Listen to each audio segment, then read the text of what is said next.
हटिए हटिए वहां से हटिए। पापा ये पकड़ो अपनी 6,000 रुपए तनख्वाह और ये नौकरी छोड़ दो। सोफिया पागल हो तुम, यहाँ क्या कर रही हो? तुम्हें घर पे होना चाहिए, यहाँ कहाँ से आ गई तुम? पापा मैं कहीं नहीं जाऊंगी और आप ये नौकरी छोड़ दो। इन पैसे से मेरी ट्यूशन फीस तो जा नहीं पाती है, घर का कोई खर्चा तो निकल नहीं पाता है, इससे बढ़िया आप ये नौकरी छोड़ दो। क्या बकवास कर रही हो तुम? कुछ भी बोल रही हो? तुम जाओ चुपचाप घर जाओ, मैं शाम को मिलूंगा तुम्हें। पापा मेरी बात कान खोल के सुन लो, आप ये नौकरी छोड़ दो, कल से यहाँ पर आने की कोई जरूरत नहीं है। सताक्षी, इस गार्ड को और गार्ड की बेटी को मेरे कैबिन में भेजो, मुझे इन दोनों से कुछ बात करनी है। Okay sir. बदतमीज, तुम्हें समझ नहीं आ रहा? घर जाओ। जा रही हो नहीं जा रही? ओए, बच्ची पे हाथ उठाने की जरूरत नहीं है। तूने अपनी बच्ची को कोई संस्कार नहीं दिए हैं क्या? कंपनी में आके ये ड्रामा मचा रखा है इसने। सॉरी मैम, मैं इसे अभी घर भेजता हूँ। अब कोई फायदा नहीं है इसको घर भेजने का। सर ने ना तुम दोनों की बातें सुन ली हैं और ये जो पटर पटर बोल रही थी ना, सर बोल रहे हैं कि कैबिन में भेजो इन दोनों को। मेरी बात अच्छे से सुन ले, अगर तेरी बेटी ने कैबिन में जाके अपनी जुबान चलाई ना तो मेरे से बुरा कोई नहीं होगा। इसको समझा दियो वहां पे अपनी जुबान कम चलाए। और तू कैबिन में ना मुंह कम चलाइयो।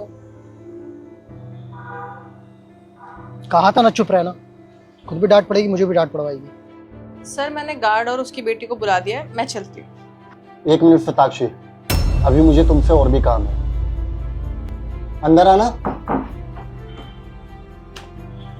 जी सर, आपने बुलाया? हाँ तो सताक्षी, आप इन दोनों को जानते हो? जी सर, ये हमारी कंपनी का गार्ड है और वो उसकी बेटी। आपने तो बुलाने के लिए बोला था। जी हाँ, मैंने बोला था। एक्चुअली इनकी बेटी बाहर ऑफिस के चिल्ला रही थी और कुछ 6,000 रुपए के बारे में बोल रही थी कि इनके पापा को 6,000 रुपए महीना सैलरी मिलती है। एक्चुअली हमारे यहाँ जितने भी गार्ड काम करते हैं उनकी सैलरी 12,000 है, ना कि 6,000। क्या मैं जान सकता हूँ कि ऐसा क्यों? वैसे मुझे काफ़ी अजीब लगा कि हमारे ऑफिस के आगे इस तरह से कोई चिल्ला कर बात कर रहा है, बट चिल्लाना फिलहाल के लिए इग्नोर करते हैं। ऐसा क्यों? कि क्या मैं जान सकता हूँ सूरज, आपकी सैलरी कितनी है? 12,000 सर। मुझे नहीं पता इसकी बेटी ऐसा क्यों बोल रही थी।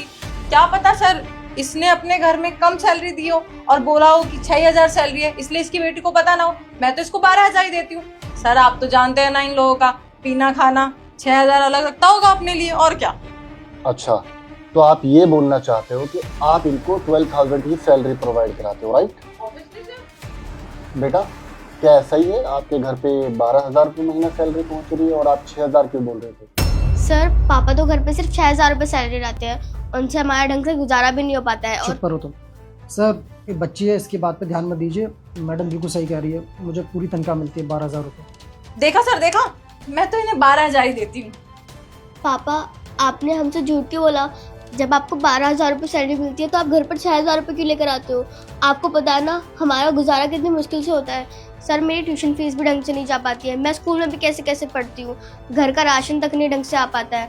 और पापा आपने हमारे साथ ऐसा क्यों किया? सोफिया चुप रहो, तुम्हें कुछ नहीं पता, ये सारी ऑफिस की बातें हैं।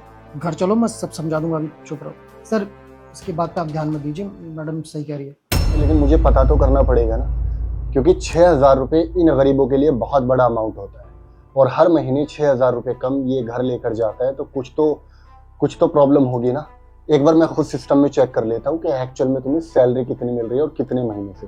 सर चेक करने की क्या जरूरत है, मैं बता रही हूँ ना, मैं 12,000 ही देती हूँ सर इसको salary. Wait, let me check.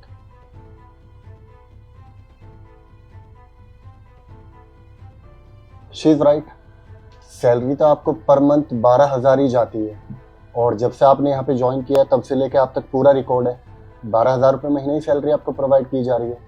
फिर आप घर पर 6,000 रुपये महीना क्यों लेकर जाते हो? सर मैंने बोला ना, आप झूठ बोल रही होगी इसकी बेटी, देखने से ही चालाक लग रही है सर। बस करिए मैडम, बहुत हो गया। अभी तक आप मुझे झूठा बोल रही थी, मैं कुछ नहीं कह रहा था। अब आप मेरी बेटी को झूठा बोल रही है। सर मैं आपको सच बताता हूँ, सच ये है कि जब से मैंने ज्वाइनिंग करी है पिछले 6 महीने से ये मैडम मुझे 6,000 रुपये दे रही है, मेरी पूरी तनख्वाह दे ही नहीं रही। और जब मैंने यहाँ ज्वाइन करा था तो उन्होंने मेरे से लिखवाया था एक कागज़ पे कि आपको पूरी 12,000 रुपये तनख्वाह मिलेगी, इन्होंने साइन भी करवाया था। लेकिन पिछले 6 महीने से ये मुझे आधी तनख्वाह दे रही है, बाकी 6,000 रुपये का ये क्या करिए? सर इनसे पूछिए आप। झूठ मैं नहीं बोल रहा, झूठ ये बोल रही है। और सर मैंने इसलिए आवाज़ नहीं उठाई कहीं मुझे नौकरी से ना निकाल दे। लेकिन तुमने इस बारे में मुझसे कभी बात क्यों नहीं की? अगर आज तुम्हारी बेटी नहीं आती, मुझे तो बहुत प्राउड फील हो रहा है कि इतनी छोटी बच्ची ने अपनी आवाज़ उठाई, इवन अपने पापा के लिए। सूरज आपको पता है जब किसी इंसान के साथ नाइंसाफी होती है ना, और वो इंसान उस नाइंसाफी को झेलता रहे, तो वो उतना ही हकदार होता है जितना नाइंसाफी करने वाला। तो इसमें सरासर तुम्हारी गलती है जितनी शताक्षी की। जी सर, मैं आपकी बात समझ रहा हूँ, लेकिन सर मैं डर गया था। सर ये जो 6,000 रुपये देती थी, उसी से मैं इसकी ट्यूशन और स्कूल की फ़ीस देता था और उससे मेरा घर चलता था। सर जब इन्होंने मुझे 6,000 रुपये दिए, उसके साथ साथ मैं नौकरी भी ढूंढ रहा था, लेकिन सर आपको तो पता ही है मैं इतना पढ़ा लिखा नहीं हूँ, तो मुझे कहीं भी नौकरी नहीं मिल रही थी। वो तो इनका झूठ का मुझे तब पता चला, तब मैंने इनसे कहा कि मेरी सैलरी अकाउंट में क्यों नहीं आती। तो इन्होंने कहा हमारे यहाँ एम्प्लॉय की किसी की सैलरी हम अकाउंट में नहीं देते, कैश में देते हैं। तो पिछले 6 महीने से ये मुझे कैश में 6,000 रुपये दे रही है। सर मैं डर गया था, इसलिए मैंने आपको नहीं बताया। मेरे मन में ख्याल आया कि किसी दिन आपको बता दूं सच, लेकिन मैं डर गया था सर। जब इंसान अपनी आवाज़ नहीं उठाता ना, तो फिर उसका जुल्म बढ़ता चला जाता है। और ये तुम्हारे साथ ही नहीं, न जाने ये लड़की कितनों के साथ ये सब करती होगी। शताक्षी, तुम्हारी यहाँ पर सैलरी कितनी है? 45,000। क्या आपको ये सैलरी भी कम पड़ रही थी जो 6,000 रुपये महीना तुम इनकी सैलरी से कट कर रहे थे? शताक्षी, मेरी एक बात ध्यान से सुनो। जितने महीने से तुमने इनकी सैलरी 6-6 हज़ार रुपये कट करी है ना, उतनी ही सैलरी इनको मिल जानी चाहिए, समझे? नहीं तो मैं तुम्हें जेल कराऊंगा। और मेरे पास एक गवाह नहीं बल्कि 2 है। जी सर, मैं इस मंथ की सैलरी से इनको पैसे दे दूंगी। जी हाँ, ये तुम्हारे लिए अच्छा होगा। और हाँ, सैलरी देने के बाद अपना रिजाइनिंग लेटर यहाँ पे रख देना। You are fired. Sir resigning letter क्यों? मैं पैसे वापस तो कर रही हूँ ना सर, मैं आगे से नहीं करूंगी ऐसा। पैसे तो आप इसलिए दे रहे हो ना क्योंकि आप पकड़े गए हो और आपकी चोरी सबके सामने आ चुकी है। लेकिन मैं किसी बेईमान को अपने ऑफिस में नहीं रख सकता, वो भी सीधा मैनेजर की पोस्ट पे। अब आप जा सकते हो। लीव। Sorry sir. और बेटा तुम, thank you so much for coming. अगर आज आप नहीं आते ना, तो मुझे पता ही नहीं चलता कि आपके पापा के साथ ये सब चल रहा है। और मैं आपसे वादा करता हूँ कि अब से जितने भी एम्प्लॉयज हमारी कंपनी में काम करते हैं, उनकी सैलरी पर्सनली मैं हैंडल करूँगा। और हाँ, एक बात और, अब आपको पढ़ाई में कोई मुश्किल नहीं होगी, क्योंकि अब से मैं आपके पापा की सैलरी 12,000 नहीं बल्कि 15,000 रुपये महीना कर देता हूँ। अब तो खुश हो ना तुम? जी सर, बहुत खुश हूँ। चलो ठीक है, बेस्ट ऑफ लक। अच्छे से पढ़ाई करना और अपना ध्यान रखना। जी सर।